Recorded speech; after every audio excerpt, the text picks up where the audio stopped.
Assalamualaikum warahmatullahi wabarakatuh. Izin memperkenalkan diri, saya Ihsan Fasulisan, mahasiswa jurusan Bahasa dan Sastra Arab, UIN Siber Syekh Nurjati Cirebon, semester 2 kelas A.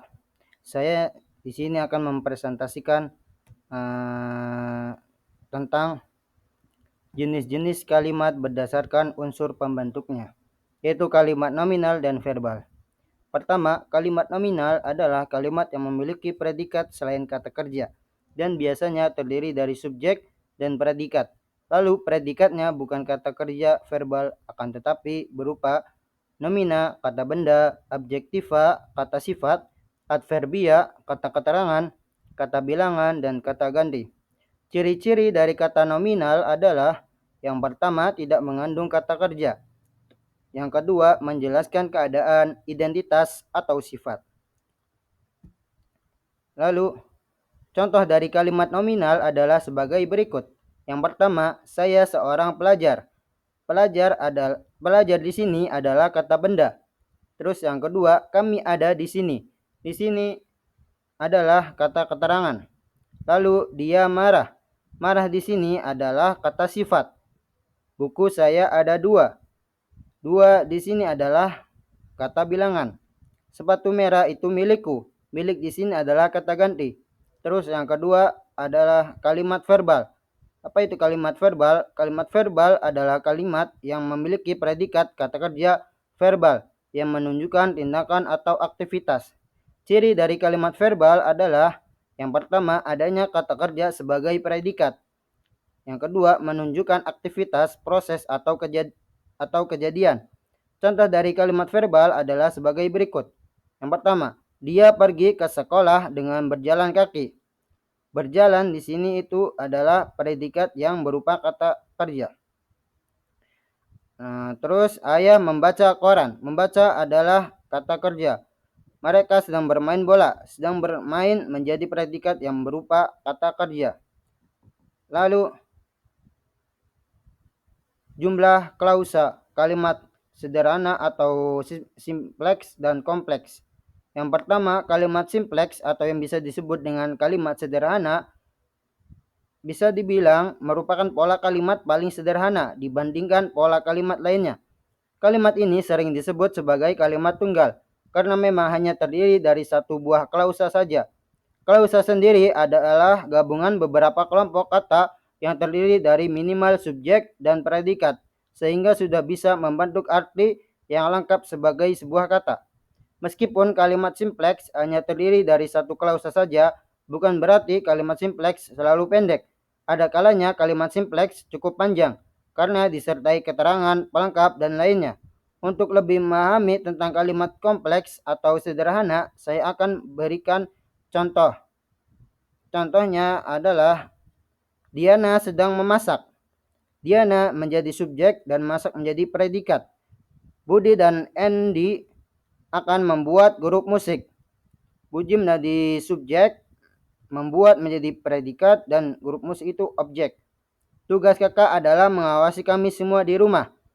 Tugas menjadi subjek, predikat adalah pelengkap, mengawasi, dan di rumah menjadi keterangan tempat. Lalu,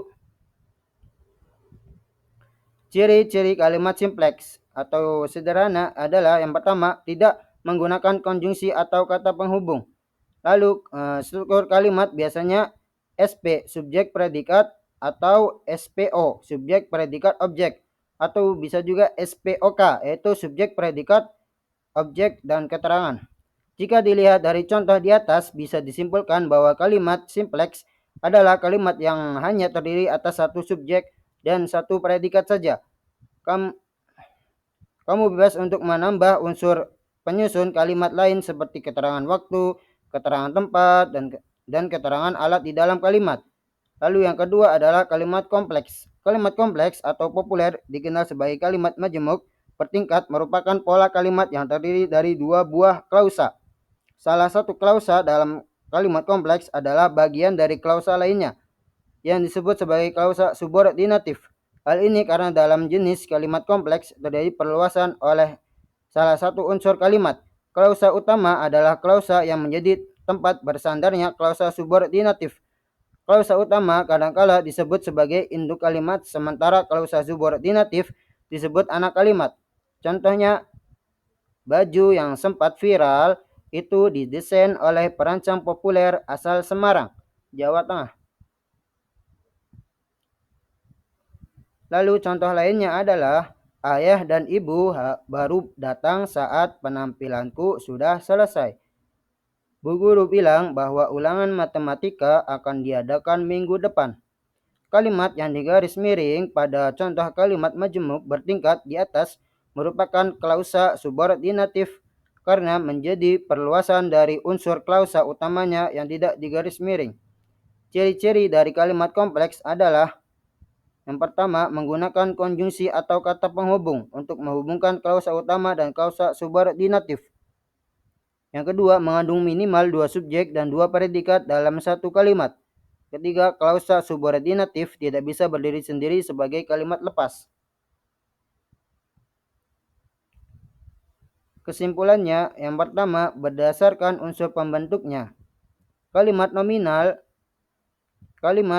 adalah kalimat yang predikatnya bukan kata kerja, tetapi bisa berupa kata benda, kata sifat, atau juga kata keterangan. Contoh, dia seorang guru. Kalimat verbal adalah kalimat yang predikatnya berupa kata kerja. Contoh, dia membaca buku. Yang kedua, berdasarkan jumlah klausanya. Yang pertama, kalimat simpleks, kalimat yang hanya memiliki satu klausa, satu subjek, dan satu predikat. Contoh, Anita menyanyi.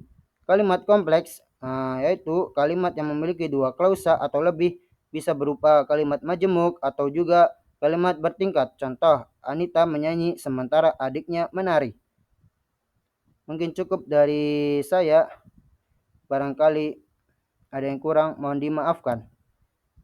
Kita berlanjut ke sesi diskusi. Terima kasih. Wassalamualaikum warahmatullahi wabarakatuh.